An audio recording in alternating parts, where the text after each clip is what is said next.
Testing 1-8, testing.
Test 1 2 3.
Morning, everybody.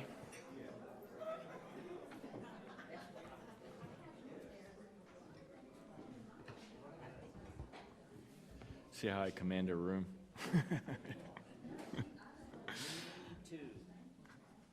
Good morning, everyone. The Finance Committee will come to order, please.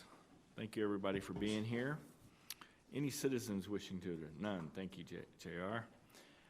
Item 3 is approval of the minutes. We had one modification caught by the none and only Dr. Chuck Weber.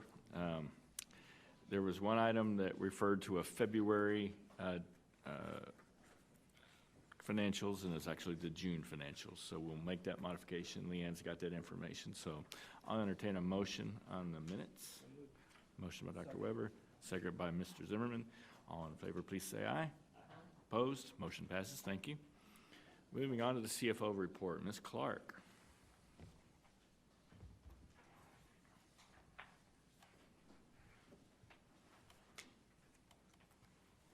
Good morning. Good morning. How are you? We are good. Well, I am. I don't know about the rest of these folks. Well, the main item I wanted to update you on was I did have the opportunity to present our fiscal year 2020 budget to the Commissioners Court last Tuesday this week. There were lots of questions, but I don't feel like there were any concerns about the budget that we presented to them as far as where we were. Now, they did not take a vote yesterday. That vote does not occur until the September 10th meeting, I believe, in a couple of weeks. Correct. So there will be more to come on that, but I was not asked for any follow-up at that meeting. And I was in attendance, and our CFO did us proud, so thank you. Thank you.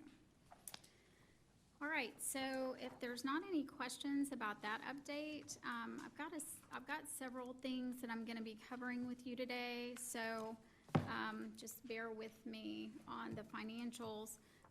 We had a really good month for July.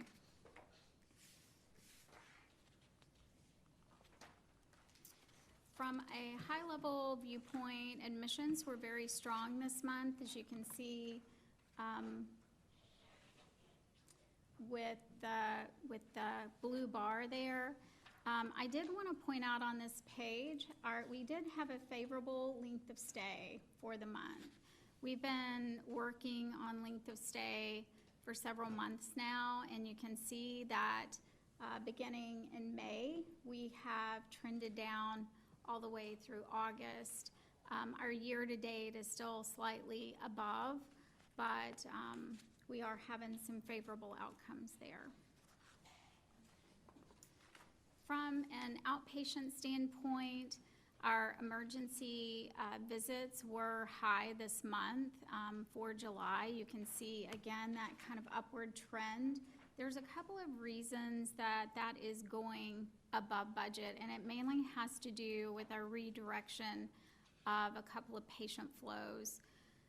We have redirected a lot of the psych emergency room patients down to an assessment within the emergency department. So when I get to the psychiatric slides, you're going to see where those appear to be really low, but those patients are actually accessing services through the emergency department, whether it's prescription refills or an assessment where they are admitted up to the 10th floor in the PEC at a later time. Our primary care visits were favorable this month, along with our specialty visits. The specialty visits look really high, but it's more of a function of a lower budget based on the trend. If you look at the gray and beige bar as well as the blue bar, our specialty clinic visits were about equal to last month. Sharon, before you move on, can you talk about the urgent care visits under the last 3 or 4 months? Yeah, we're well below budget, so do you know what's driving that? Urgent care was also kind of a patient flow change. We had traditionally seen a few more acute cases that were in urgent care, and now those are being directed also to the emergency department. Okay. So if a patient requires a CT, I believe they're getting transferred over to the main ED. Yeah, higher acuity patients that they were open to get urgent care and be able to manage throughout, they're sent to ED earlier to help that flow and shorten the length of stay. Is it causing wait times in ED to back up a little? Or is it being reflected in that? There are a lot of reasons that are causing wait times in the ED. Can't So simplify there it, is right? an end in Got it. sight with the ED. We've also changed some flows that happened within the actual ED over the last, 9 months. Those have been, kind of fluid. We will be opening up another 26 treatment rooms or treatment Right. spaces that will help with that flow. And those will also be staffed so people can be Right. seen a lot faster. If you remember from the budget presentation, we actually hope to see a decrease in the left without being seen rate, but we feel like most of those patients are being accommodated.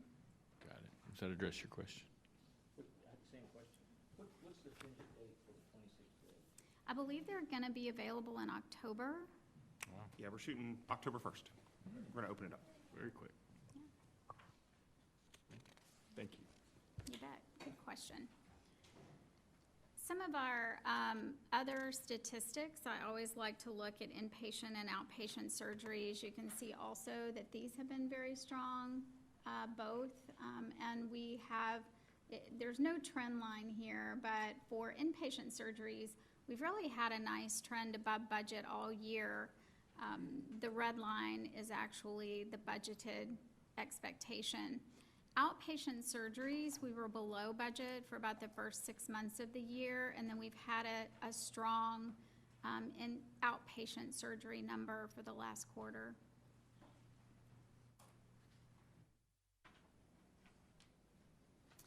So these are our psychiatric statistics. So you see patient days were strong and above budget.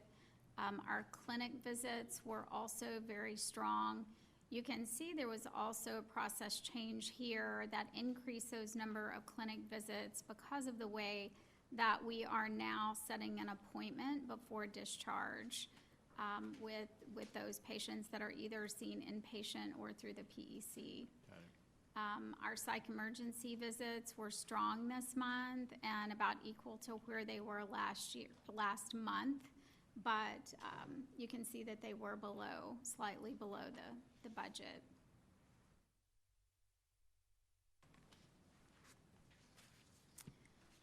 For our days cash on hand, that remains about 207 or 208 based on the available cash. The difference between the first graph here and the second graph is that the second graph is all of our cash, which includes the restricted monies that we cannot get to for malpractice, and there's a couple of other small trust accounts, as well as the JPS Future Fund that we have board designated and set aside.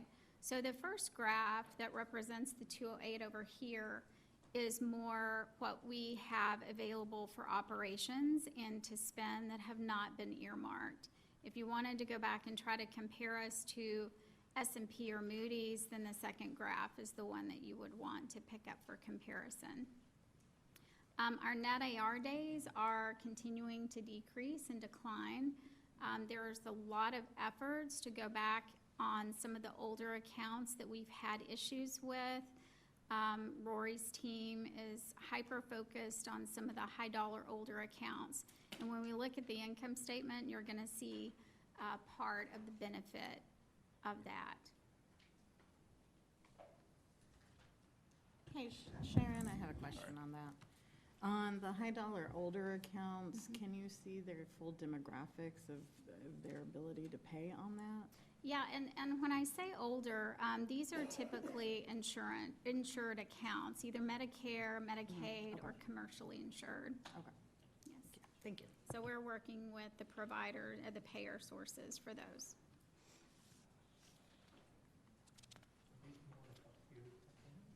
Excuse me? So the question was, are these an appeal process?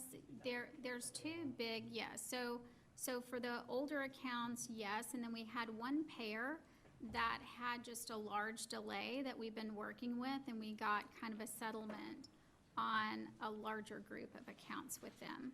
So kind of both. Our payer mix slide doesn't change a whole lot. As a reminder, our self-pay percentage is about 16%. Connection is about 21%. And the rest of those do have payer sources, and we do try to collect what we can for those that have insurance. Our JPS connection enrollment, this is a high for about a 2.5-year period. We haven't seen over 42,000 in quite a Yeah. while. Michelle Haynes and her team are extremely happy with these numbers, so. So am I. We, Dorothy and I had an opportunity to talk a little bit before the meeting today about this chart and sort of the JPS connection enrollment, and I'll let her articulate her point better than I can, but basically it has to do with, is there ways we can break down some of the costs behind, I guess utilization costs is what you're looking for? Utilization for that group. So we have and we talked a little bit about this a couple of weeks ago during the budget presentation. This all is related to trying to manage and better manage the care behind the connection population. We are evaluating a software that we can bring in the costs that we have through our professional fees. Those are paid off of claims, and DT did kind of a deep drill into that system about 3 years ago. I think we can easily capture the outside medical services that are paid by patient. Our cost accounting is now able to assess the inpatient costs because those don't run through that same system and software. We are trying to figure out how to bring in the big open piece, which is our pharmacy. We have a really high outpatient pharmacy cost for these people, and we are trying to figure out with Maxor how to access their system and bring that in at a patient level. So that is one big open item. And I hope to, Michael Hochberg and I will be working on the implementation of that system, and then we'll be bringing back kind of a go-live schedule as you had requested a couple of weeks ago. And that will include looking at their utilization in the ER and all, right? Yes. Okay. Yes, Yeah. from a high level, there's two, in my mind, there's two populations that we really are managing without a payer source. Those that have the connection program, and then those that are self-pay. Right. From the information that we have, our connection does behave a lot more like a managed population. They seek primary care, their ED utilization is lower, and so those two groups will still have to be looked at separately. Okay. But we Yeah, I can plan see to, we should have access to all of that. Okay. Okay, you'll keep us apprised of that as you're putting it together? Yes, Okay, yes. thank you. Thank you. We're in the final selection right now, and then, as you requested, we'll work through a schedule that would allow us to actually bring some information back to this committee. All right, thank you. Here's the income statement for this month. I did want to let you know, our bottom line, we were about $3.5 million ahead of budget this month. It was pretty much a break-even budget. The two main factors that are impacting us favorably is the net revenue line, which I talked to you about earlier when we were looking at days and accounts receivable. We were able to pick up a little bit with volume this month. You saw that our inpatient was high volume, as well as most of our outpatient indicators this month were above budget. So about a third of that was volume. We were negotiating and had gotten a large settlement from one payer of about a little over $1.5 million this month. We have been working on those, but those were older accounts that had been fully reserved, so that was a nice recovery. And then we also had an additional push on some of those high dollar accounts with payers, and we were able to collect about $1 million this month on those, and those were also highly reserved. So kudos to RevCycle. And then we also kind of scattered throughout here, we have variances again that are related to our pharmacy partner program. And that added about $600,000 onto the bottom line for this month. So that kind of explains the $3.5 million. If you look year to date, this is 10 months, so we still have 2 months to go. Medical Center is right at $24 million bottom line, about $18 million ahead of our budget. Again, a lot of that is volume, new programs that we started this year, as well as some large expense savings in both purchase services and medical supplies. We don't anticipate anything in the next 2 months to significantly change this, do we? Not that Other than would, not that significant. I mean, you know, I didn't preface, we still have 2 months and a lot of things can happen. Right. The one thing that always is an unknown is our formula funding from the state. Yep. We should know before we close our books, either late September or the first couple of weeks of August for both UC and DISH. Right, those are And big I variables. we do have some entries that I'll be making before we close the books, but a lot of those offset for some of the one-time. We have about $1.5 million in tobacco that we received that was above budget, so I'll book that at the end of the year. Okay. And there's some other things, but nothing big and negative. Right. And the only big open item, I believe, is just the supplemental funding. Right. Okay.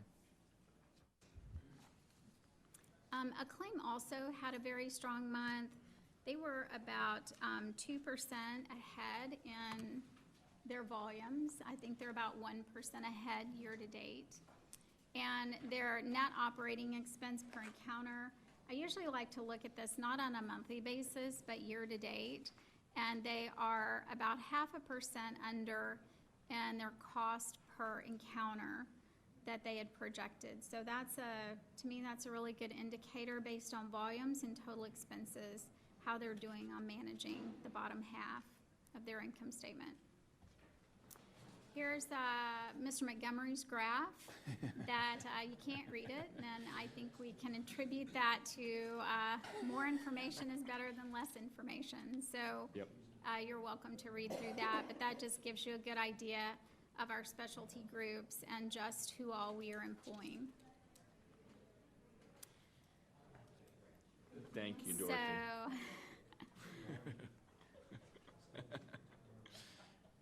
So this is the income statement for Acclaim. Again, they performed better than budget. They ended the month at $1.7 million. A big part of that was some delays in hiring.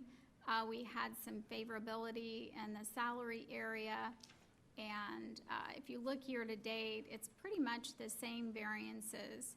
They've had a couple of one-time payments. Their quality incentive revenue is a little bit higher than they budgeted, which is obviously favorable for many different reasons. And they have, through the first 10 months, ended up about $3.3 million ahead of their budget. So when you add it all together, we have a combined income statement. For the month, we're at $2.2 million favorable compared to a budget of 1.9. And then if you look year to date, somebody shrunk that slide down so I could draw on it. It's $7.9 million as a combined entity. And again, that's really important. And throughout the budget 2020 process, we were able to preserve the favorable outcomes that we've had this year, and again, budgeted about a $12.8 million combined number for relativity. Yep. Any questions for Sharon on these items? Yeah.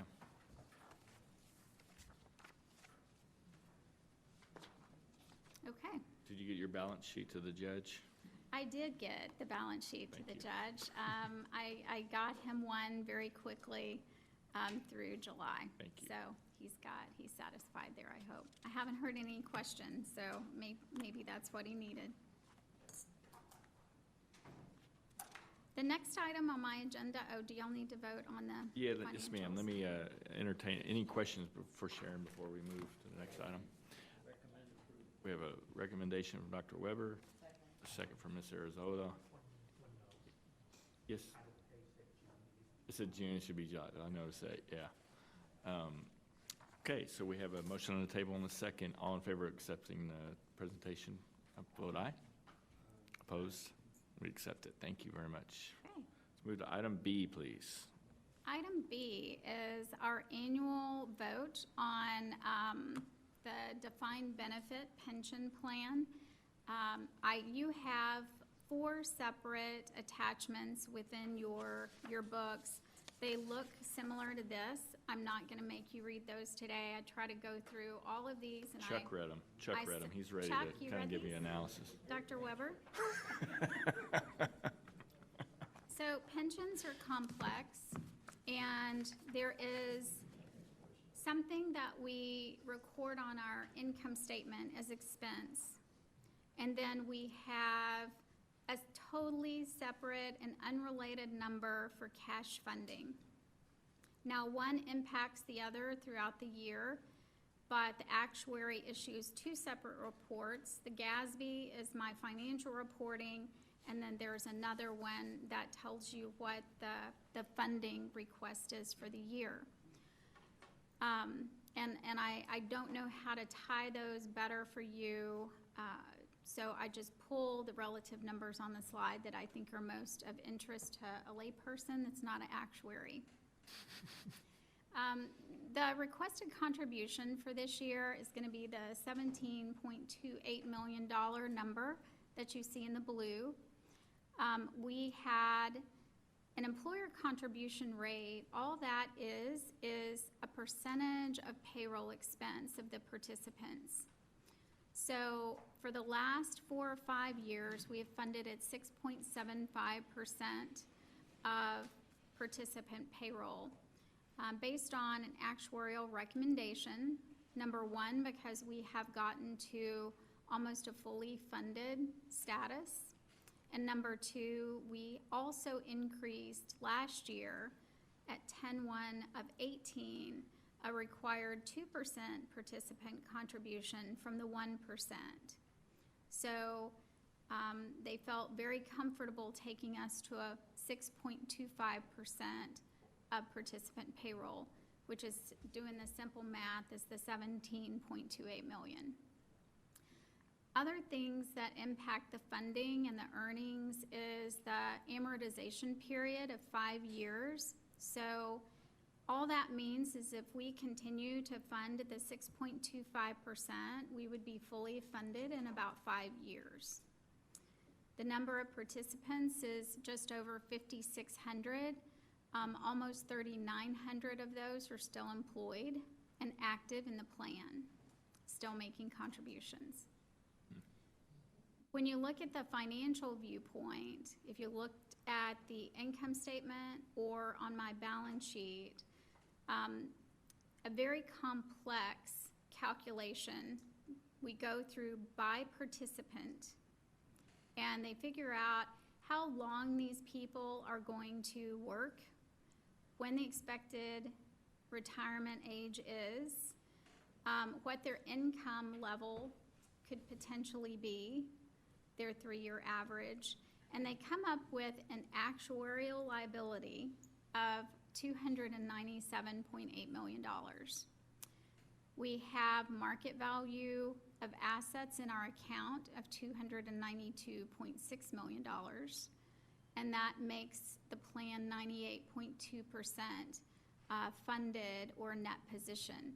So the 98.2% is the numbers that you typically see in the newspaper as people and reporters are talking about the condition of a plan. Many plans are below 60%, but ours is healthy and well-funded. Yes, it is. Any questions? I just think that's a point we need to always say, is we've all, this board's always made commitments. Absolutely. So it's interesting, there's 5,600 participants, 3,900 active, and then a lot of folks that, maybe were here employed for a short time and left, but aren't retired, aren't drawing from it. So really, the number of retirees is pretty small. It is. You have to, I'm not completely sure, but you do have to be a certain age to be able to access your plan without. So I think some people are able to access at 62, and then 65, you would get your full benefit. Interesting. So the active folks are the ones that are still either accruing benefits, participating, and/or have not accessed their retirement benefits. Oh, that's included in it. Okay, Yes. got it. All right. Okay. Any, and your request today is the contribution for the FY19 of $17.2 million. Correct. Okay. Any questions for Sharon? Entertain a motion on that request. Motion by Mr. Powell, second by Mr. Nguyen. All in favor, please say aye. Opposed? Motion passes. Thank you, ma'am. Item C, we're going to move, we've got a, I'm sorry. Because I'm a part of that plan, I need to exclude myself. Okay. So please note that Ms. DeBose is abstaining. I know they hired me when I was 5. Ms. DeBose is recusing herself, correct? Not a no vote. Okay. Just wanted to clarify that. Yeah, I'm excusing myself. Yes. I'm a part of the plan. Okay. Okay. Steve said that that was a no from you, and I was like, I just No, I'm want to sorry. clarify for the minute. Abstention.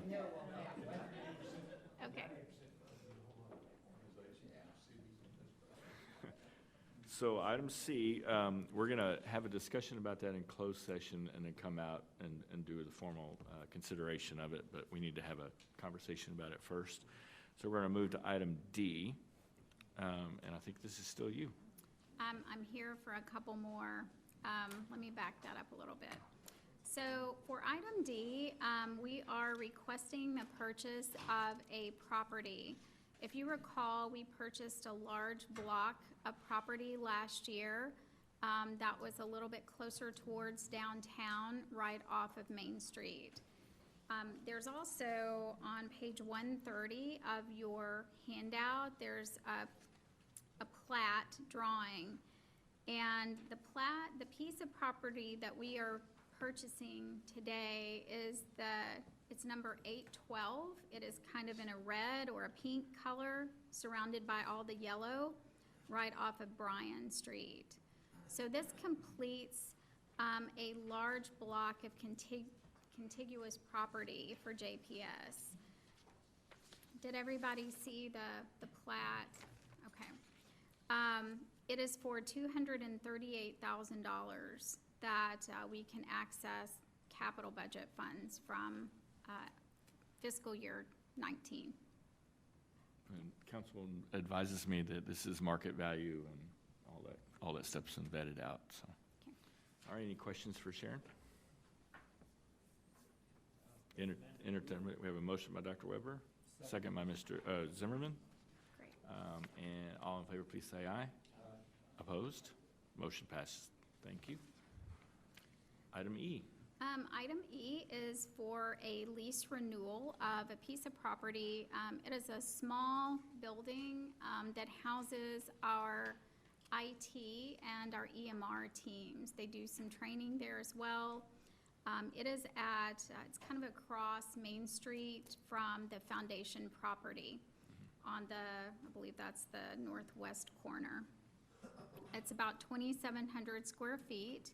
And we do have a 60-day out of this lease, but we can secure the property for a 3-year term at a monthly rent varying between $4,700 and $5,280 over the term. We're there now, I'm sure. We are there. We have leased that building for quite some time. I thought we had the only comment is that 60-day out, because everybody's concerned about when and if there's additional construction. Yeah. That might be on campus, but based on the fact we got the out and we don't need to be showing those individuals, I'd make a motion to approve. Okay, we have a motion by Mr. Powell. Second. Second by Ms. DeBose. All in favor, please say aye. Aye. Opposed? Motion passes. Thank you, Sharon. Mr. Skillens. Item F, insurance. Got the same memo, didn't we? Good afternoon, good morning. This is our annual presentation for, make sure I get this up here, for our insurance renewal for the district. Before I begin, I did want to recognize a couple of people in the audience. This year, we changed our brokers for insurance. Many of you know we had Gallagher for the last 3 years. We went through an RFP process, as we are required to, and through the competitive process, we selected Aon. And as some of you may remember, Aon was our broker 3 years prior, and they had a great presentation. They have local offices here in Fort Worth, and also have MWBE representation as a part of this proposal presentation as well. So I did want to recognize Diana Stepp, Corinne, and Mike from Aon, right here. Thank you very much. Thank you. you. And then, of course, our insurance consultant, Bob Duty, who we've had for a number of years, is here as well, and recognize Bob. Thank you, Bob. And then on my team, I would go back to the office and get kicked if I didn't recognize Lorena Hughes, who is our insurance and ERM director that coordinates all this. Lorraine, you can kick him anyway, okay?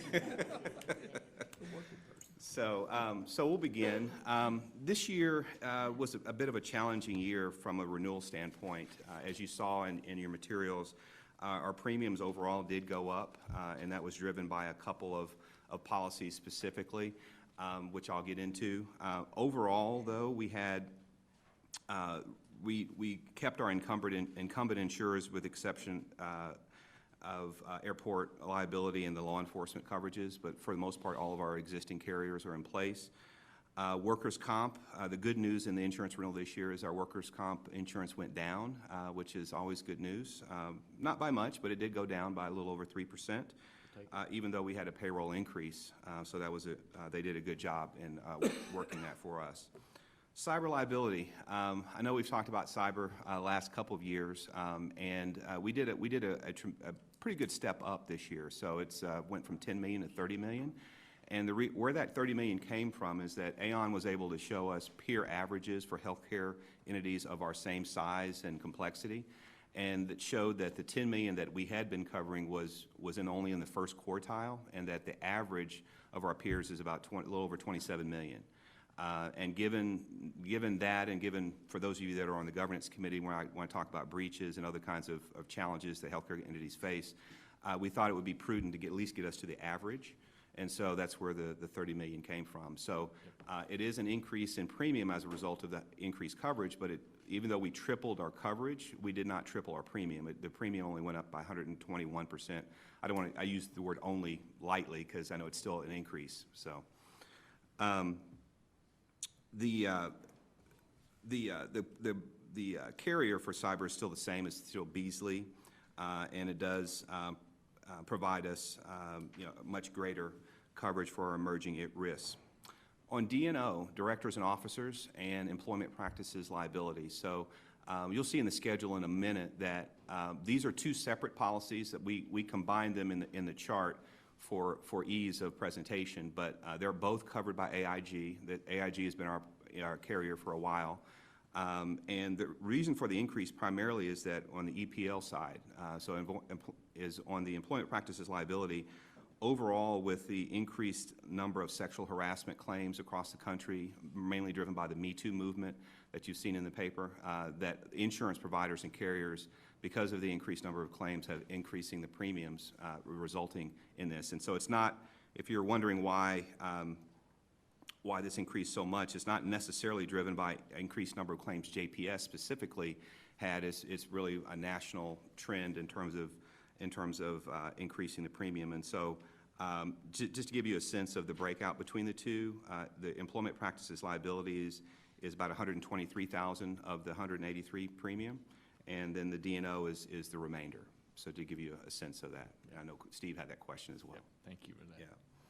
And then regulatory liability. This is brand-new coverage, and it gives us a $10 million limit. So let me talk about this a little bit. So regulatory liability is not new coverage in the industry. It's relatively new. It's about 2 or 3 years old. We have looked at this in the last 3 years, but we have not really been satisfied with what we were able to get in prior years, mainly because, and being the compliance officer, I can speak to this more directly, is that if you have a False Claims Act or some other regulatory matter, many times they'll retroactively look at those issues 6 years.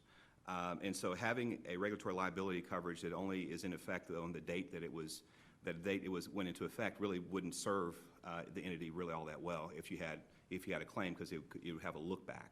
So this coverage gives us not only $10 million in coverage, but it has a 3-year retroactive feature to it. It's not the full 6, but if we maintain the coverage for 2 years, we'll have 6 years worth of coverage for those types of claims and liabilities. And so this would cover wrongful acts. It would cover errors and omissions related to billing and compliance issues.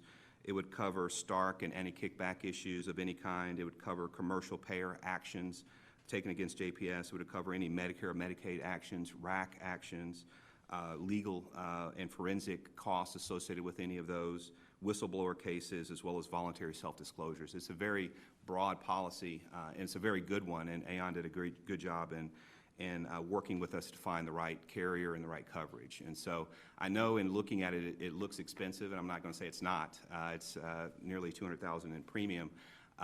But I know in working with Diane and her team that this is our first year having this coverage. We're looking to work the premium down once they understand our compliance program and what the things that we do a little bit more in depth and have a little bit more history with us. So I'm proposing that we add this to our portfolio for those reasons, but I'm happy to take questions.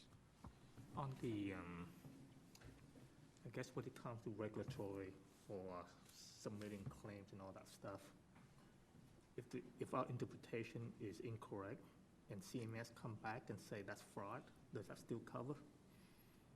Well, it does cover wrongful acts. So usually errors and omissions. So if it's, But if it's against, for some unknown reason, right, it's the interpretation makes it out of compliance and against the law, does that still cover, or is it? Yeah, that would be a False Claims Act type issue, because now if there is a difference, let me make sure I'm specific. There is a difference between intentional and unintentional. So errors and omissions, it would be unintentional, and so it would be, we made a mistake, we billed, let's say, Medicare, we got an overpayment, we didn't discover the overpayment until someone brought it to our attention, and then we had to pay it back. They may classify that on their end as a false claim and impose a penalty upon JPS. Those kinds of things would be covered. For wrongful acts that were intentional, that were known, and those kinds of things, those would kind of fall into a different category. I'm not sure, sitting here, whether those necessarily would be covered, but I can get back with you on that. Can they answer that? I don't know if they could answer, Dan, on that. I want to get clarification on it. I don't believe it would for intentional acts, but we would want to clarify the policy. But unintentional is covered. Yes. Okay. Errors and One thing you can add to that, Ron, possibly, Yes. is that the defense of such a claim would be covered. The actual payment would not be. So you would have at least defense coverage up through the point of that determination, that it was an intentional act.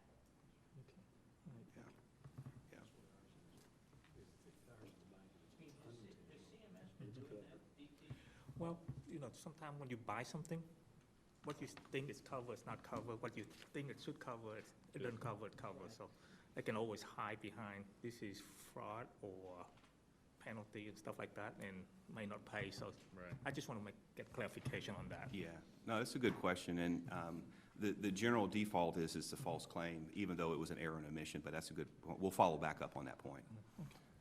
Let me touch on property now. Property is the most significant policy that we have, how it always has been, but now it's even more so. We have, our property rates have increased. I've talked about hail and wind here for every year, and that continues to be an issue, as all you all know, in Texas. And It only started when you started Only- here. yes, I don't know that's why what I it said. followed you here. We only made claims when I started, right? Right. Yeah. And so all of the carriers that cover insureds in this region, Southwest region, including Texas, have increased their premiums. And as you recall, we had a per campus deductible to where you had a grouping of buildings that consisted of a campus, and then and that would have a set fixed deductible. I think last year was $500,000. Well, we ran that out we squeezed that limit as far as we could, and they would not renew us with a per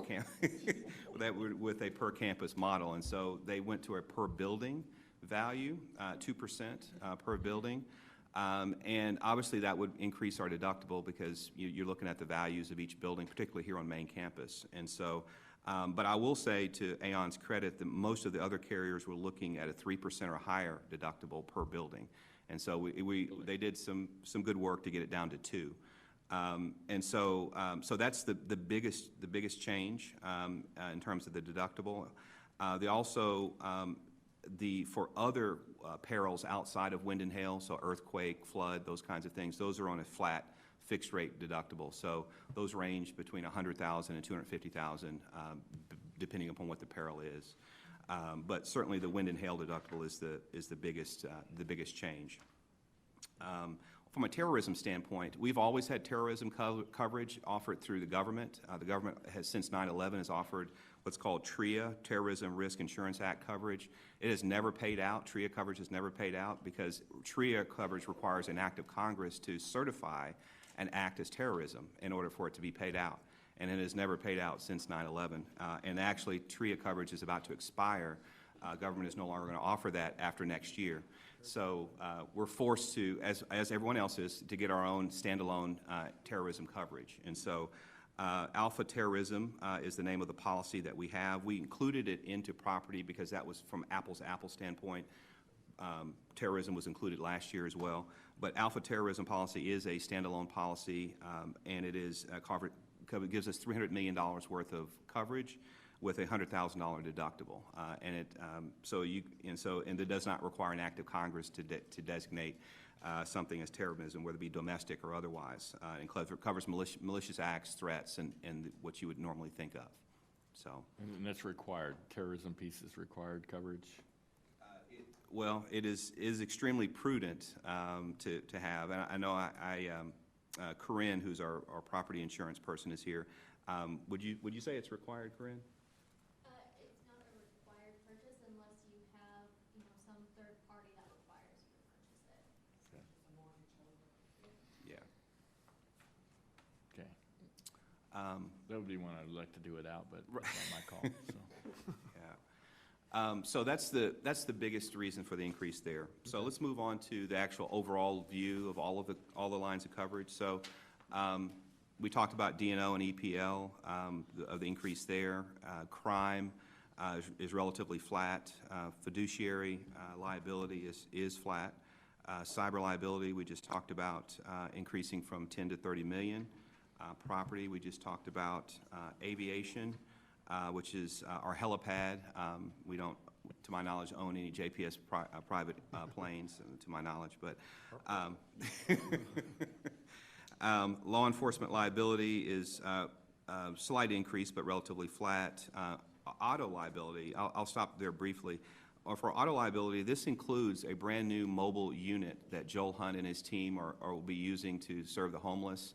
I think we've talked about this in other meetings, and so we are scheduled to take delivery of that here later this year, and that's very exciting for that practice. And so that mobile unit is included in our auto liability policy, which amounts to much of the increase, why you see an increase there. Underground storage tank liability, I know this one looks strange, going from $3,000 to $15,000. That was driven by an event that took place where we had a line that, basically there's 2 underground storage tanks, both of them have diesel fuel in them. And one of our storage tanks, the line that went into a generator had a leak. So it did not the tank itself was still intact. There was no leak in the tank, and there was no underground or EPA or environmental damage, from that. But there was a leak that was into the generator itself when the line splits out. We did disclose that to our carrier, and obviously, they factored that into their policy decision, and that put us into, unfortunately, a higher tier of insurance, even though the tank itself did not leak and it was not compromised. So, excess workers' comp, that was the good news story I told you about at the beginning. A slight decrease there. Volunteer is flat, resident malpractice is flat, general liability is flat, and then I spoke about regulatory liability. So, so that pretty much concludes the presentation. This last slide is just a visual of all of the lines of coverage and their related deductibles, but I'll stop there and happy to take any questions. Any questions for Ron? No? Okay. I'll entertain a motion to accept his proposal for renewal on the insurance policies. Move for approval. Second. Mr. Nguyen, second by Mr. Bose. All in favor, please say aye. Opposed? Motion passes. Thank you. Thank you, Ron. Appreciate it. Ms. Baugh.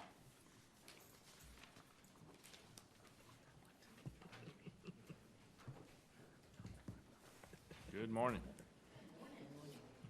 How's everybody doing? You're well. Great. Thank you for allowing me the opportunity to present to you all. I have 4 contracts, 3 of which are outside medical service agreements. The first, and for the first contract is for outside medical services agreements with THR Health Resources.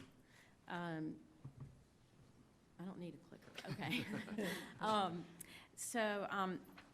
For those of you that, well, Amanda's not in here at the moment, but, we contract or have contracted with various entities when we are at capacity, over capacity in the Psych Emergency Center. And so this is a new contract that we started in May of this year with THR. They have 3 psychiatric hospitals, and so this contract is for all 3 of those hospitals. And you will notice that this contract is for 2 years rather than 1 year, and so it's a 2-year contract with a 1-year renewal. This was done in order to lock in rates for 2 to 3 years and also help with legal costs. Okay. Any questions for Zelia on this item? Move approval. Motion by Mr. Bose, second by Dr. Weber. All in favor, please say aye. Aye.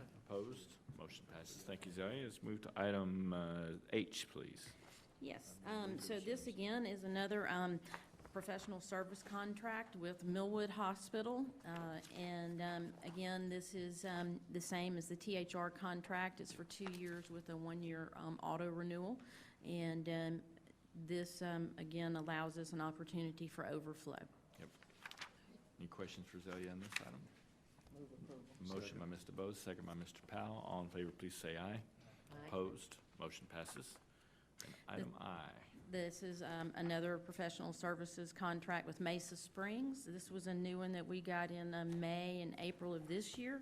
And again, for the same scenario, 2 years with 1 auto renewal for a PEC overflow. Okay. Any questions for Zelia? Move approval. Motion by Mr. Bose, second by Mr. Powell. All in favor, please say aye. Opposed? Motion passes. Thank you. Item J is still you. Yes, this is the last contract for me for today. This is, we're requesting permission for sole source agreement on this contract. This is for corrections. I'm also over correctional health, and so this is for the Green Bay facility. This is a machine by Swiss Log. It's called a Talist machine. And what this machine does is it provides, it receives electronically orders from Maxor, our pharmacy, via our Epic EMR, and it dispenses and packages the medications for the inmates at that facility. The reason why it's a sole source is their technology that they utilize are the only technology that's compatible with Maxor and Epic EMR. This is a replacement system. The current system has been at Green Bay, which is also Swiss Log Talus, for over 6 years. The average life expectancy for a machine like this is about 5 years. And as a result, past the life expectancy, we are experiencing multiple breakdowns and things like that with this machine. And so we are requesting a replacement for it. Budget. It is in budget, yes. Okay. Motion by Mr. Zimmerman for approval. Oh, this is a two-part. One is the exemption for Sole. sole source, and then the actual one too. And I think your motion contained both of those. So we have a motion by Mr. Zimmerman. Second, and a second by Dr. Weber. All in favor, please say aye. Aye. Opposed? Motion passes. Thank you, Zelia. Thank y'all so much. Thank you. Mr. Carr.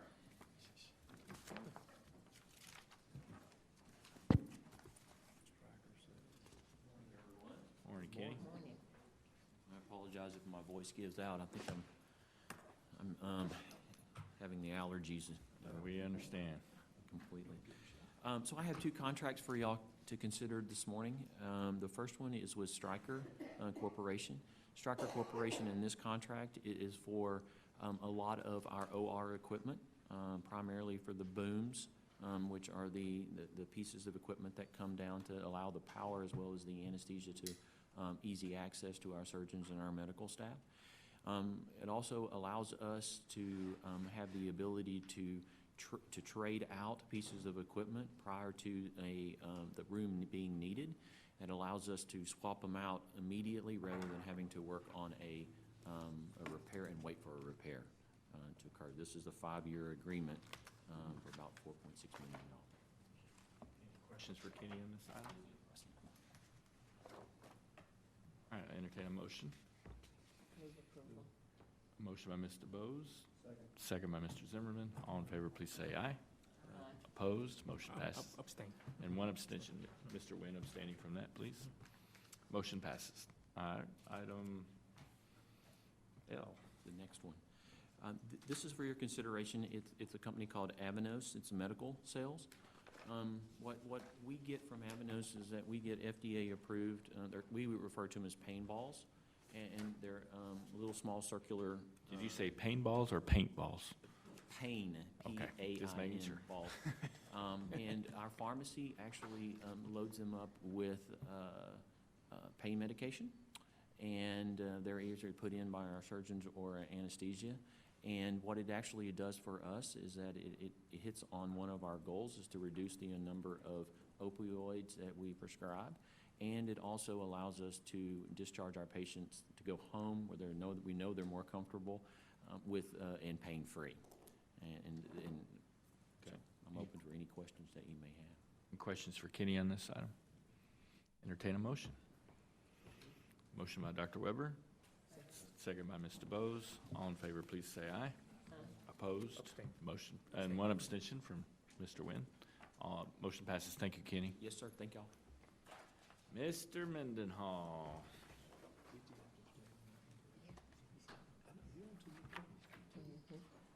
Good morning, sir. Morning. I know, I like the tie. You like the tie? Yeah, it looks awesome. I wore it just for you. And in fact, council and I, we dressed alike today. So There you go. You got, so we You coordinated got that in the going check for you. shirt. I think it's Good or bad, but it's anyway. identical. I'm so sorry about that, Corey. So I have 3 contracts for your guys' consideration this morning. The first one is a contract between JPS and NetSync, which NetSync is a vendor we've done a lot of work. They're a great partner of ours that we've done work with. And this is for our distribution switches. What distribution switches are is in every one of our buildings, we have main network switches that we send all of our data through. They go out to our PCs, our wireless network, our printers, and all of our biomedical devices that are controlled by these. And these particular devices are about 8 years old. They have a useful life of 5, so we've been stretching that as long as we possibly can. So this first contract is with NetSync to replace those core switches. all right, you've heard the description, and don't ask him any more about the switches, trust me on that. Move approval. We have a motion by Mr. Bose. Second by Mr. Nguyen. All in favor, please say aye. Aye. Opposed? Motion passes. All The right. second contract is for our second phase of our virtual desktop infrastructure. We did our first phase earlier this year. It was very successful, and Dr. Schrader works with that particular technology in the ER every day.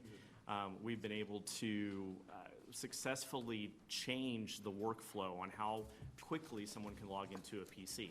If you think about when a nurse or a physician walks into a room and they have to log into all their applications, the amount of time that takes to be able to do that. And now all they have to do is take their badge and tap. And within about 3 to 4 seconds, where they were in the last room is now where they're at in this room.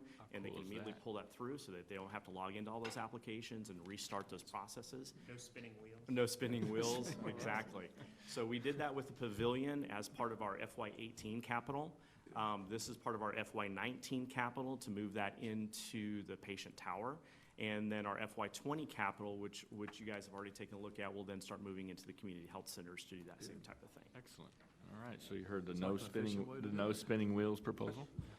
Does it run to Spinning Bluetooth wheels, Bluetooth. Does it go to? So Bluetooth? there are multiple radios on the Zero clients that we're putting out there. There's the radio for the Wi-Fi, there's a radio for Bluetooth, there's a radio for cell coverage as well, just as a backup, right? And so we're not doing anything on the cell right now. But those three radios are all in there. For the Bluetooth, what we're using that for is scanners and other things that are coming up. We're using NFC for this, not Bluetooth. So those are two different things. And we're using Imprivata to be able to do the NFC correlation from the device to the badge itself. Awesome. All right, you've heard the description. Motion by Mr. Powell. Make motions, including the budget anyway. Yep. Motion. Powell, second by Mr. Nguyen. All in favor, please say aye. Opposed? Motion passes. All right, item O. Thank you. And the third one is, I think, deserves a little bit more historical background. This third one is about data center services. Currently, we operate 2 data centers within JPS. One is in the basement of the hospital here. The second one is in Richardson, Texas, that you guys have seen contracts in the past with SunGuard Availability Systems, and we lease that space there. Over the last couple of years, we have had some fantastic environmental issues, and fantastic is the nicest word I can possibly use. It's very sarcastic. But we've had some issues environmentally with our data center here that has raised the temperature in that room from a constant 65 degrees to about 220 degrees in a matter of moments. And you can imagine the millions of dollars of infrastructure that we have in that data center that's here, that when it gets up to that temperature, things become critical. Did your And our blood system- pressure go along up with Yeah, our that? blood pressure goes up, and there have been times where we've had to take a crowbar and an axe to get into that data center to get the temperature back down to where it needs to go. Luckily, because we have redundant systems, and patient care was never affected by that, but it's time for us to grow up and to move out of the data center that we have here. That environmentally will never be up to the code that we need it to be. We got to get out of the basement. Yeah, and we've taken Mr. Montgomery down to the basement to see him that. It's right above the well, It's above the original it's well that 7 Mr. feet Smith above had a in spring, his property. Yeah. is where our very highly sensitive electronic equipment is. And Mr. Nguyen and Mr. Montgomery, we've been talking about this for about 2 years now. I think about when the time is. We've done about 1.5 years worth of analysis to get to this point, and we've chosen through an RFP process an organization called QTS that has a data center up in Alliance, in the Alliance area by the Speedway. It's right beside the Facebook data center that's up there, to move the stuff that's in the infrastructure that's in the data center here up to there. And we'll hopefully begin doing that this fall and start moving that direction so we can get into a state-of-the-art data center as opposed to trying to invest in something that really is going to be a loss for us. This is a slam dunk. Yeah. We got to do this. All right, any questions for David? All right, entertain a motion. Move for approval. Motion by Mr. Nguyen, a second by Mr. Zimmerman. All in favor, please say aye. Opposed? Motion passes. Thank you, David. All right. Legal counsel, Corey, what you got for us? There were 44 contracts negotiated for the month of July that were under 500,000. I think those have been posted to the portal. Any questions for Corey on any of that? Okay, we're going to reconvene in executive session briefly to talk about one item. We should pop out pretty quick, so thank you all.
All right, Finance Committee will come back to order.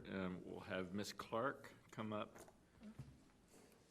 and talk about item C, 5C, relating to the GIBA. Hi,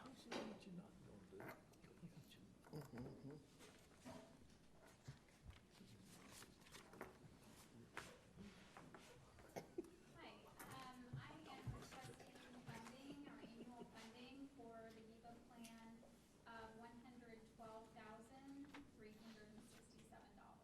Okay, you've heard the request. Any questions for Ms. Clark? Entertain a motion. Motion by Mr. Zimmerman, a second by Mr. Powell. All in favor, please say aye. Opposed? Motion passes. Thank you, Sharon. If there'll be no other business, then the Finance Committee is adjourned.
Good afternoon, everybody. It is 12:07, and the Governance Committee for the John Peter Smith Hospital Board Managers is now in session. Thank you all for being here. I'm first asked to request, are there any citizens wishing to speak with us? I see none. We'll move on. I now need approval of the June 27th meeting minutes. Those are in the portal and available. I did not see anything objectionable. Dorothy, for the approval? All in favor? All right. Who was your second? Chairman Powell. As far as committee chair report, I don't have a whole lot to offer today, other than number one, to offer my apologies for not being here on the 27th. We're all here a bunch, right? We know that. And that particular day, my son had the opportunity to play in the Little League World Series. They actually won the championship during that day, so I was sad not to be here, but I was much more happy to be there. That was a good time. So, Chairman Powell, thank you for taking over for me at last minute. Chair, I'll just say this, when you called me, you didn't sound too sad. I think my exact words were, you need to be with your son. Yes, sir. He wins the World Series, so congratulations to both. Yeah, so I appreciate you taking over. There's another item, item number 4A. We're actually going to pull off the agenda and not discuss at this time. There were some simple changes that the chairman of the board, Mr. Powell, had asked us to look into. And as with any bureaucratic system of anything, everything has legs. And it appeared to cause a little too much heartburn. So we will pull that off the agenda at this time. And once the acclaimed executive committee perhaps has more time to look at it and make their necessary changes, we can add ours at that time as well. Thank you, Mr. Chairman. Thank you, Jack. All right, moving on. Number 5, we're ready for Ron, Michelle. It's showtime.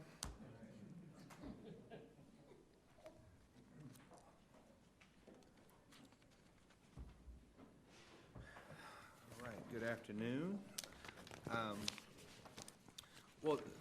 At today's meeting, and for some of the new board members as well, every August at this meeting, this is our typical time to present for the upcoming year for fiscal 20, our work plans and what we plan to do as a governance division for fiscal 20. And so at this meeting, we're going to cover the compliance and the internal audit work plans, and talk about how we got to what we're going to focus on, and certainly answer any of your questions. But before we get to that, wanted to start with a couple of compliance headlines. Did you want to do introductions first, or want to do that later? Okay, all right. So, as I always tend to do, I point out a few noteworthy stories that are happening in the compliance arena in healthcare. The first one is related to a Texas physician, specifically a Dallas physician, who was indicted for paying. He was essentially the CEO of Pine Creek Medical Center, and as CEO, he had paid for advertising and billboard advertisements for some of the other physician owners for Pine Creek, which was a no-no. And the OIG investigated the medical practice, and he was fined individually $171,000 personally, and was put, I believe, on the excluded provider sanction screening as well. The second one relates to a $74 million settlement with Premera Blue Cross and Blue Shield, and this one is related to a cyber breach. We've talked about cyber breaches a fair amount here in recent meetings. This one was a phishing attack, which basically going into an email of one of the employees of Premera. They clicked on a link, they provided their credentials because it looked official, and then the hackers were able to exploit and get information for over a month without being detected. And the reason why Primera was hit with such a sizable penalty is that they had done an assessment similar to the assessments that we do, and the assessment warned them that they had vulnerabilities, and they didn't address those vulnerabilities in a timely fashion. And so the government felt that they were not acting in good faith and could have prevented some of the damages. And so the $74 million includes the $32 million of which would go towards the victims of the breach, as well as the remaining amount would be to help them improve their security posture. So I bring this one up for two reasons. One is that cyber is continuing to be an issue in healthcare, and two is, for those of you that were in the Finance Committee earlier, as I mentioned on our cyber coverage, this is one of the reasons that we need to have a robust cyber coverage as well. So, and then the last one is also a phishing attack at Presbyterian Health. Now, it's not the Presbyterian here locally in the Dallas-Fort Worth area. This one is in New Mexico, and similarly, there was a ransomware attack where they used phishing to get credentials and actually put some of their computers inoperable for a ransom. And it impacted nearly 300,000 patients. Investigation was done. I don't believe, it doesn't say here whether they paid the ransom. You tend not to want to pay the ransom because you never know if that might encourage that behavior, going forward. But they were able to get dates of birth and socials and some other sensitive information from that.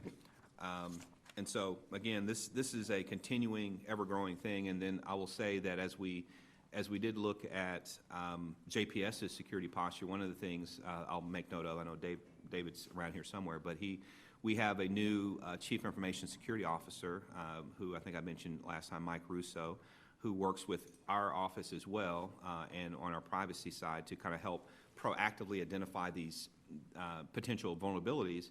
And then our cyber carrier, Beasley, does a tabletop exercise with us every year to help us to go through potential scenarios that are applicable to JPS.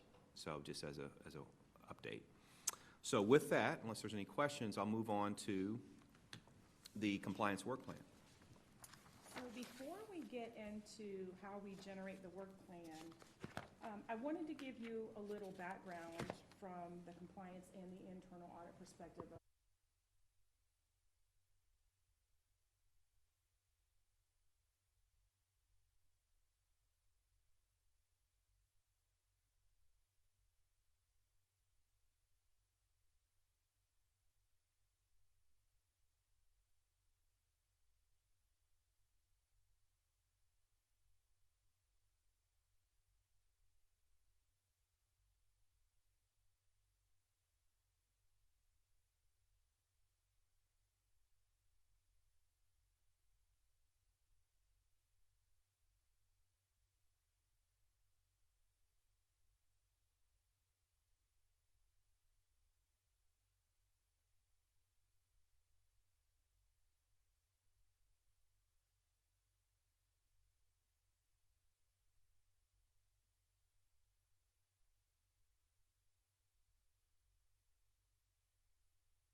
focusing on, they refresh on a monthly basis. And so we are consistently going out to their site to determine what are they looking at, specifically, where are they seeing patterns? Sorry. And then I want to skip down to 6, 7, and 8, and I'm going to talk you through in the next couple of slides what those actually mean. I don't know, you probably heard of RAC. That's quite prevalent, but MAC, Pepper, and CERT, I'm not sure if you have, or TPEs. Okay, that's good. I'm seeing some shaking of the head. So I, too, felt the same way. And so on the next slide, what I'd like to do is just briefly take a moment, and I will tell you this is kind of an oversimplification of what this means, because you can't actually find this information anywhere. You have to dig for it. Zim, this is the Aggie page. This is so you and I understand what's going on. So, That's an inside joke, I have no idea what that was about. Okay. Oh, Sharon's for sure. She gets it. So as it relates to the federal side and CMS has what they call Center for Program Integrity, the CIP. And these 6, I guess if you can call it, these 6 types of reviewers are looking at a little bit of different things, but they also advertise and they report to Congress on what they're looking for or on their websites. And so I'm going to just briefly run through these really quickly. They all do pre- and post-payment reviews of our EMRs.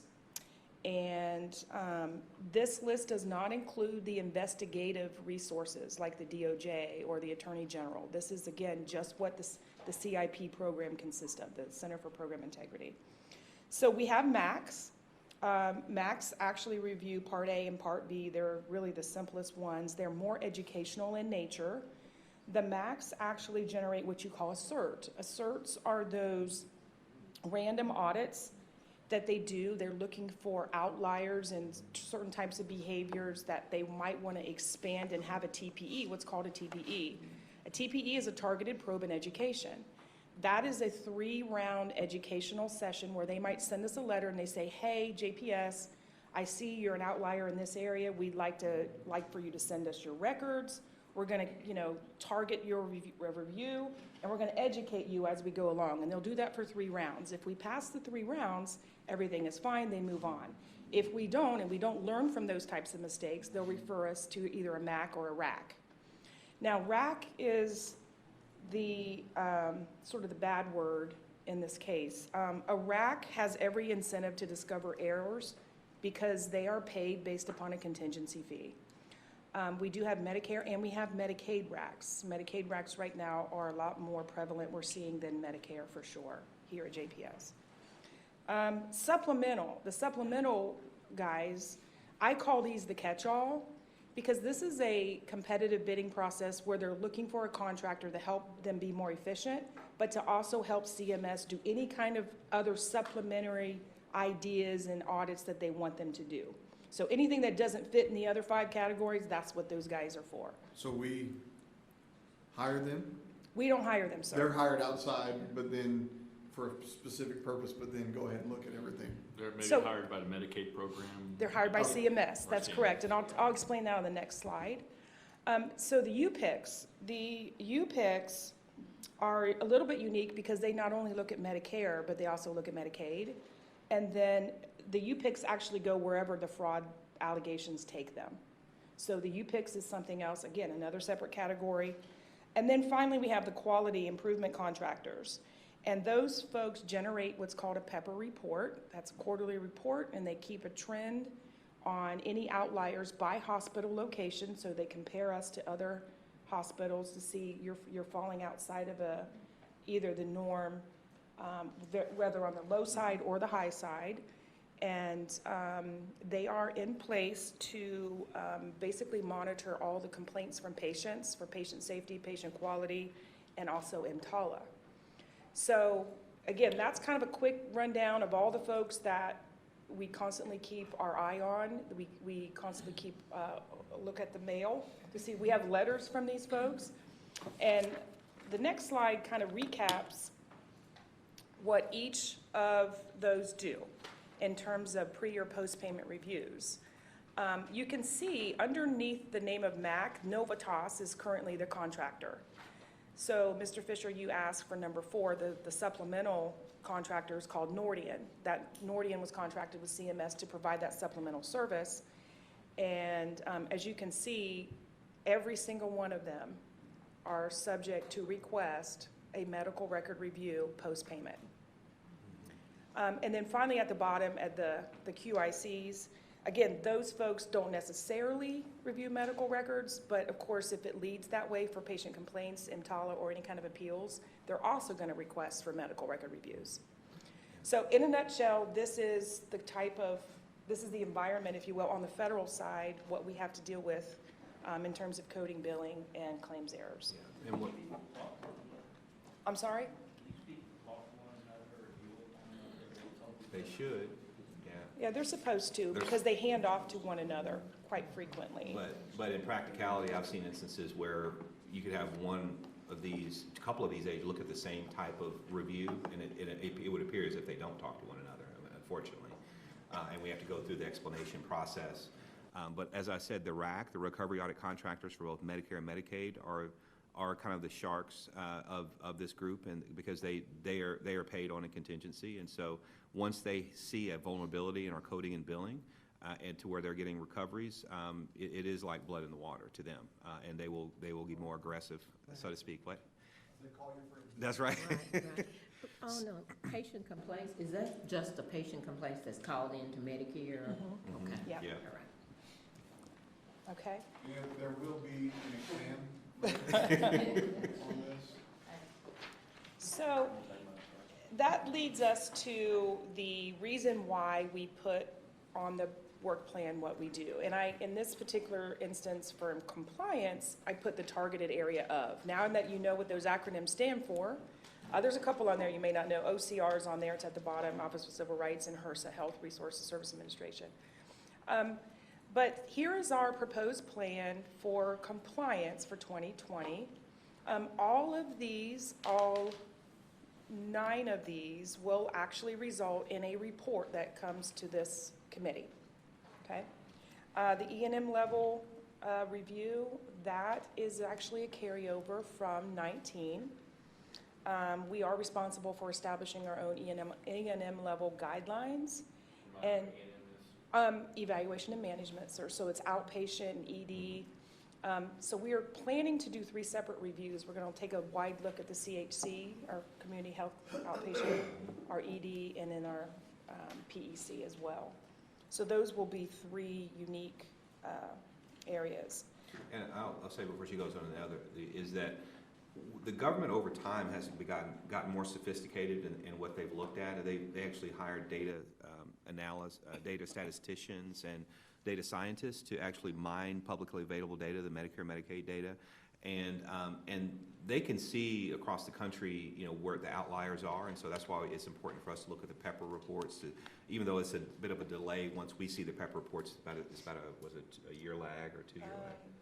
It's not that, I don't think it's that far. Yeah, but it's a bit of a lag. It's not real time. And so from a compliance perspective, we have to proactively look at what they look at before we get the letter, because by the time in most cases we get the letter from one of these agencies, they already have a good idea that JPS is out of compliance, and so you're in a scramble mode, so to speak. Yeah. Cardiac and pulmonary rehab, that actually was also on the 18 plan where they were probes. And so what we've decided to do this year is expand those to actual audits. We're going to take a deeper dive. We only did about 5 each, found some anomalies, and so we're going to expand those 2. Flu vaccines, that's actually was a subject of a cert. We actually had an outlier at JPS on the payment of flu vaccines, believe it or not. Although it's minor, it is going to be a probe for us. We certainly want to take a look at it because the MACs are looking at that, or because of the cert, it was an outlier. NICU, level of care, that's also a carryover from the 19 plan. That will be a co-sourced audit, basically essentially an outsourced audit altogether, because you really need to understand the appropriate level of care that's being billed through the review of the documentation, the medical record. And so that does require a specific skill set. Radiation oncology, HIPAA privacy and security, and business associate, those are just going to be follow-ups. As you can see, we have done audits in the past already. You might remember the HIPAA privacy and security was done by an outsourced company called DHG. That's right? Mm-hmm. DHG. And we reported those results. Business associate agreement is actually underway right now, so you have not heard that yet, but we anticipate corrective actions for next year. The 340B program, and I'm going to stop right here just a second. I want to introduce someone to you. She is in the audience. 340B is a beast in itself. We have, behind number 8, we have an incredible amount of audit plans that lead up to that program audit. And what we would like to do next year is to be able to present a full year's work of what that 340B program consists of at JPS and the compliance monitoring behind it. And we have Audrey Williams. Stand up, Audrey. Wave. She's a little nervous. Audrey is our duty expert on 340B. She is our compliance specialist for 340B programs. She actually did this at a hospital, Mississippi, I believe. And so she's been here a couple of years now, and so she does the ongoing monitoring of our 340B. And then the last item for compliance, as I mentioned. Yes. Yeah, Audrey's been here Couple years. years now, and does monitoring for us. And I will have stopped to mention that if you heard Michelle say duty expert, that's a military term, but I just It's not. but no, you'll see 340B activity here in compliance, but also in internal audit, given the significance of the program to JPS, and we'll get into that. Mm-hmm. And that last item, compliance program effectiveness review. As I mentioned before on the slide earlier, that will be an outsourced, completely outsourced review where someone would take a relook, a refresh at the program. You might recall in 2014 there was some work done in that space, but a lot of things have changed. And every so often we need to measure the effectiveness of the program. So anticipate, if you will, some interviews, some questions by this group of folks to interview you. A lot of our senior leadership will also take part, and that report will be coming to you by that outsourced provider, separate from compliance. Okay? And I'll say two things on this. This is a leading practice to do a third-party review of your compliance program. It's kind of a scorecard of us, so that, and it keeps us honest in terms of what we're telling you, in terms of how the program is doing. It also serves as a purpose of mitigation, for risk mitigation, because both from an insurance standpoint, because our insurance provider for regulatory asked us for a compliance effectiveness review. So it's a having one, and obviously having one that says good things, it helps with your premium in that area. But also, if JPS were to ever be under investigation or review by DOJ or others, that would be a mitigating factor to say that we've demonstrated compliance and a compliant, effective program. So, I got a quick comment. Now, we've seen many of these things are carryover from 19. This is follow-up from probes in 18, another carryover from 19. I just want to address publicly, because we've addressed it privately. How many people are in y'all's department that are working on these plans, these very detailed reports? We have 5.5 FTEs dedicated to compliance, and we have 3.5 to internal audit. So internal audit does not cover this, but I consider myself that 0.5 because I'm split. Yeah. So. But fully staffed, and have you always been? We are fully staffed. You are now. We are absolutely we fully have staffed. not always been. That have not always been. So I just wanted, I'm making that point just because this group does an incredible amount of detailed work, and they're not always the people that other departments want to see in their department. It is a very difficult job, and for the amount of work that they do and the detail and skill to which they do it is tremendous. So my hat's off to both of you. No, I appreciate that. One of the things, as she goes on to this next slide, that is important when we talk about compliance effectiveness, is messaging and building relationships, to the point that you just raised, and that it's oftentimes people in this profession are really excited about finding things and showing and sharing what they found and that kind of thing, and it's not as always highly received. And so, part of our professional development is how to build relationships with organizations, because ultimately we're not the government. We're here to help and try to find and fix things before a third party comes and finds it. So, Yeah, it's really important. yeah. The next slide is also part of the work plan for compliance, but it's really those program requirements that we just have to do. We can't get away from these. So I know last month, number 8, we talked a little bit about those monthly exclusion checks. You might recall all those vendors and how we have to run those reports. So that's just part of the process. So we wanted to list those here. So collectively, the 2 slides would represent the compliance work plan for 2020. And I think I can stop right there.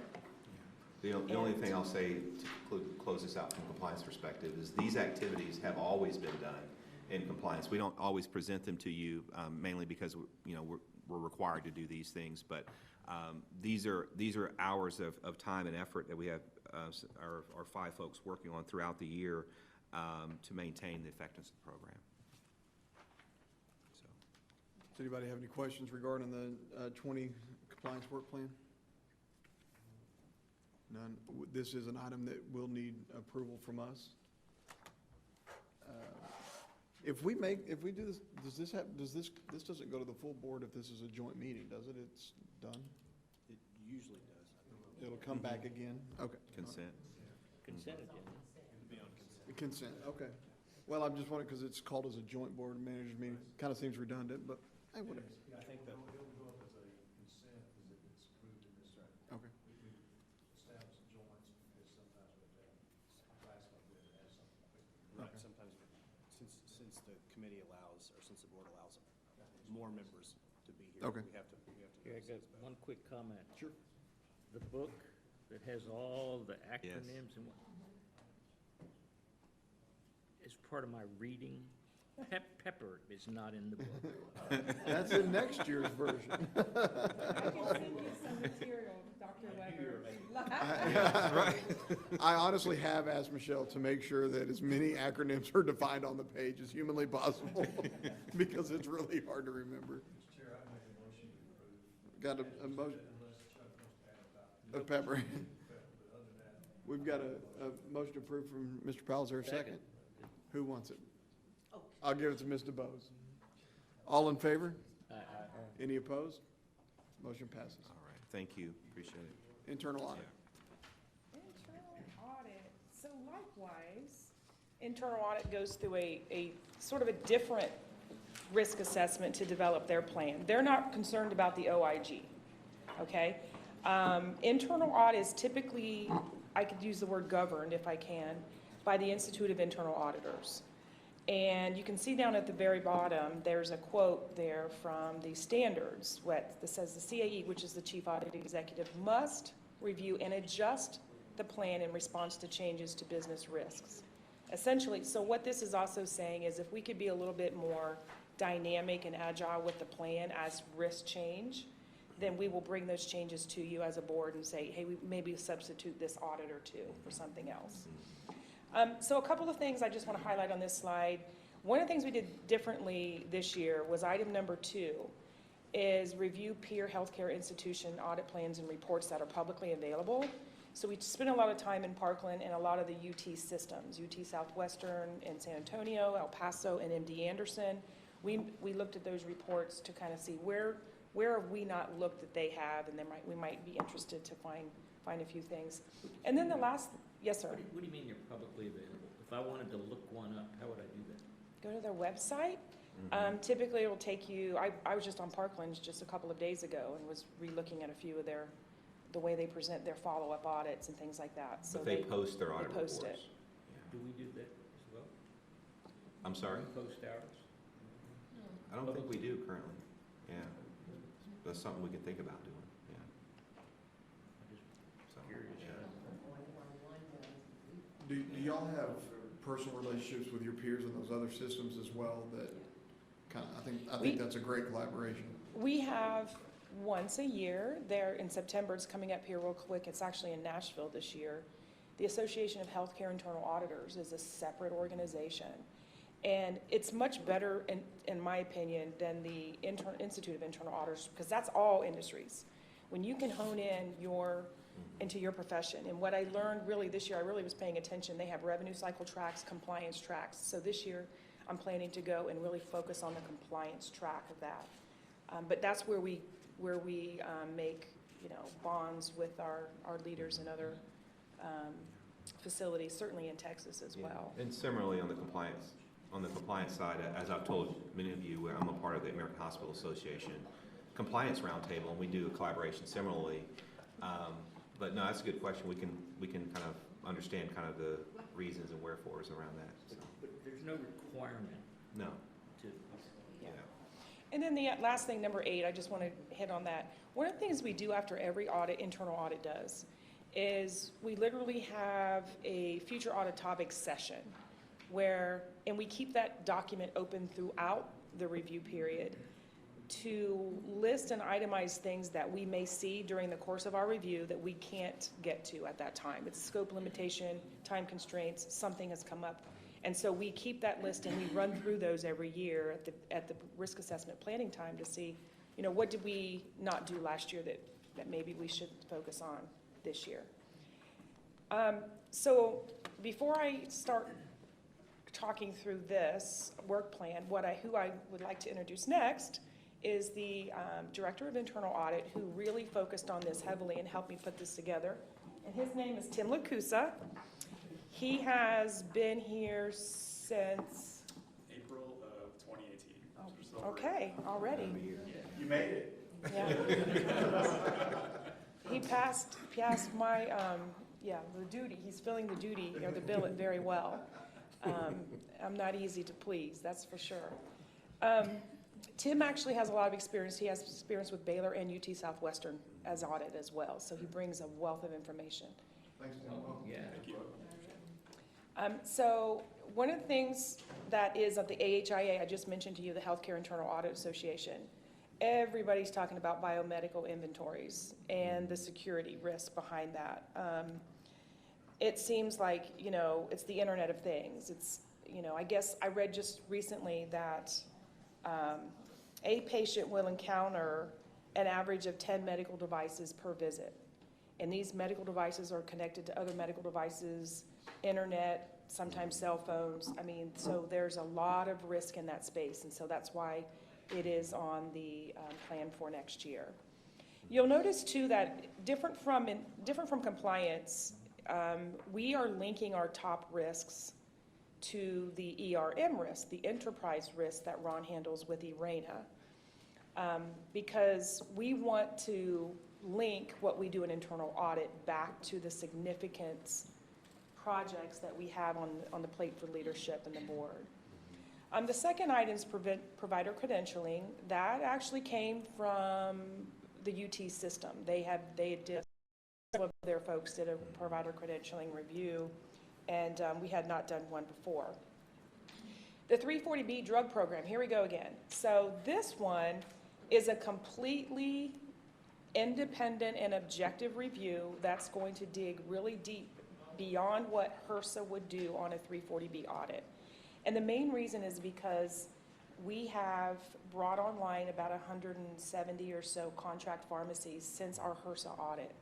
And so there's a lot more risk to us. So we felt it was really important to take a deep dive in with specialists into that space. Transitions of care.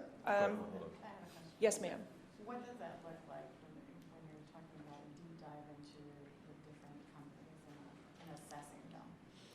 So a deeper dive would be how you come up with a report. So for example, HRSA may come in and say, I want a download of the scripts that you filled last month. Well, a deeper dive is, how do we know that report is accurate and complete? What are the steps? Let me go through the steps to determine that you didn't omit anything. That's one of the example of a deeper dive. How we send out files specifically to our partners for our contract pharmacists. So we do send them our ADT files. We send them eScript files. How does that happen? Let's get behind the scenes on the IT side and determine, is there a way for this to be manipulated? So that type of stuff you don't see. A lot of governmental auditors don't dig that deep, but we want to know for sure all the ins and outs, you know, to have that reasonable assurance for ourselves. Does that answer your question? Transitions of care, that's a unique one, and we plan to co-source that one, of course, because we don't have a lot of skill set on the team for that. We have not yet decided, I know I talked to Tim about this, whether we're going to do transition from hospital to home, SNF, home health, hospice, whether we're, you know, from hospital external or within the hospital itself. So one of the things we do in internal audit is we do a mini risk assessment before we begin an audit. And so that helps us scope our audit a lot better. So we'll determine, sometimes we don't have all the answers when we present the plan until we get into it. Audit the reauthorization of home health and all that stuff to cut down those spends. So we haven't done that yet. So that would definitely be part of, cost savings, cost avoidance, medical necessity. Is that the right level of care for the Are you patient? talking about the referral process, and are we? No, it's that's the number one game. A lot of people game the system, Yeah. and it's usually a mom and pop industry. It Yeah. is. A lot of PE firms start rolling them all into one, and then pop in the new software with sophisticated documentation. So they have templates and they print really small font. So when you send 10 to 12 or 15 pages to the physician, they automatically will approve it. And anything over 2 pre-authorization is a red flag. And you'll be surprised to see 5 and 6. Yeah, from the home health companies themselves, yeah. Yeah, it's not fraud, because physician actually sign on Has to to approve it, it, yeah. but it's waste and abuse. So we may want to look at from a perspective of, because when you say fraud, waste and abuse, people are very guarded. But if you approach it from a low yield care, then all that stuff will pop up, and it's more an education also as well, to tell them that somebody's watching. Yeah. I've seen a lot of abuse, especially here in Texas. Yeah, well, home health in general, as you pointed out, is ripe with abuse. So, yeah, we'll put that on the list for sure, yeah. Contract financial tracking, that actually was something that our new Senior VP of Finance brought to our attention. She, sort of requested that we take a look at that. Construction oversight. Now, this one, it's on the plan because we have plans to do an RFP to go forward throughout the stages of the construction. We expect that we would hopefully have a master service agreement with someone independent completely to protect JPS interests through all the construction phases. And so what we'd like to do is just co-source with someone, preferably outside the area. That may be, because, a lot of times I think in the construction place, they all know each other. And so we really want some independence in that. And so what we'd like to be able to do is call you up and, call up this co-source provider and say, I need you to come on site and take a look at this. And so it's just an open-ended, hopefully a master service agreement that we may have for about 3 to 5 years. But of course, that will come to you in finance for approval. Yeah. And I will tell you, having done this at other places that had big projects, and having been a consultant myself, that oftentimes there's a confusion of what's the difference between this and, say, a construction department, that an organization, like we have a construction to design department. And it's not to say that we're doing anything that they wouldn't normally be doing. This is more of kind of helping them from what we call a project assurance standpoint, to ensure that all the controls are in place. We're not managing the project in any way. It's just more of ensuring that the controls are in place. Okay. And then the last one on internal audit, much like compliance, the Institute of Internal Audit requires an assessment, a quality review assessment, externally every 5 years. So the review in 2014 really did not qualify as a quality assessment review, and so this will be a brand new one for internal audit. And again, much like the compliance one, you will be interviewed, you will have feedback, and the report will come to you by that particular co-source provider or outsource provider and give you the results of that. Okay. On the second page, this is all just follow-up of projects. So we have a requirement to follow up with any findings that we've had in the past, and so these are just very, just following through with that. We do have bolded ones on here that were on last year's, but we do expect 1 or 2 of those to fall off and need to be reviewed in 2020. Next month, what I would like to do is give you an update on this. We plan to do this semi-annually, give you an update on all follow-up projects, and I'm actually hoping that Tim could help with that on the next board meeting, I think in October, so he can help us with that. And then Tim has also created a new process to stay on top of this much better than I was, to be honest with you, helping these folks every quarter to provide a list of reminders. Hey, I need this project, where are you? And he has done a wonderful job of doing that.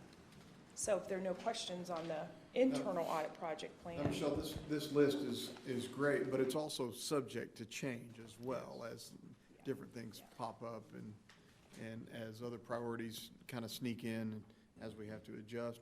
Are there any other questions regarding the internal audit work plan for 2020? Need a motion to approve? Oh, go ahead, DT.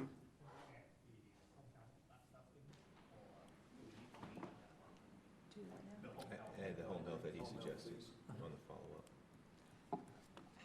So would you like us to do transitions of care to the, from hospital to home health? Just expand to look at the reauthorization. Those are millions. The home health authorization. Our system. I guess, how big is that? I guess, Yeah. that may be We- something, we Michelle, we could- need to look at and assess. Yeah. Kind of a pre-work plan to figure out how big that's gonna be and if it's something that can fit in, because it is something very important, I've seen- especially on the fraud and abuse. Yeah. No, we can, Overuse. we can come Yeah, back with a plan on that. Yeah. Yeah. Yeah. And it could be that to Roger's point is that we maybe make some adjustments when we come back to, factor that in. And, yeah. Because we're not sure if that's a transition of care area. Or a separate project. Or a separate project altogether, so, It's probably social project. Yeah. There's a lot Yeah. of money Yeah. involved. for sure. Okay. Yeah, we can, Okay, so you're looking for approval for their internal, for the internal audit plan? Yes, ma'am. Okay. Mr. Bose with the motion, second? Dr. Weber with the second? All in favor? Any opposed? Motion passes. thank you. The one thing before we go to closed session is, I'll say is that, to Roger's point, and this is a positive thing, I'm going to put on position, that we have, over the past couple of years, gotten a fair amount of additional special projects, similar to the one that we discussed here today, by senior leadership, and to look at very special projects and advisory projects that don't necessarily result in a report that comes before this committee, but we provide a service to the operational side of the house, and so we're very appreciative of that, and I think that reflects some of the good relations that we developed. So, Any other questions? All right, it's 12:50, and we will take, 12:49, we'll take about a 4 or 5 minute recess, move to executive session, and then come back.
It's 1:08, and we are back from executive session. Being no further items on the agenda, the Governance Committee stands adjourned. Okay.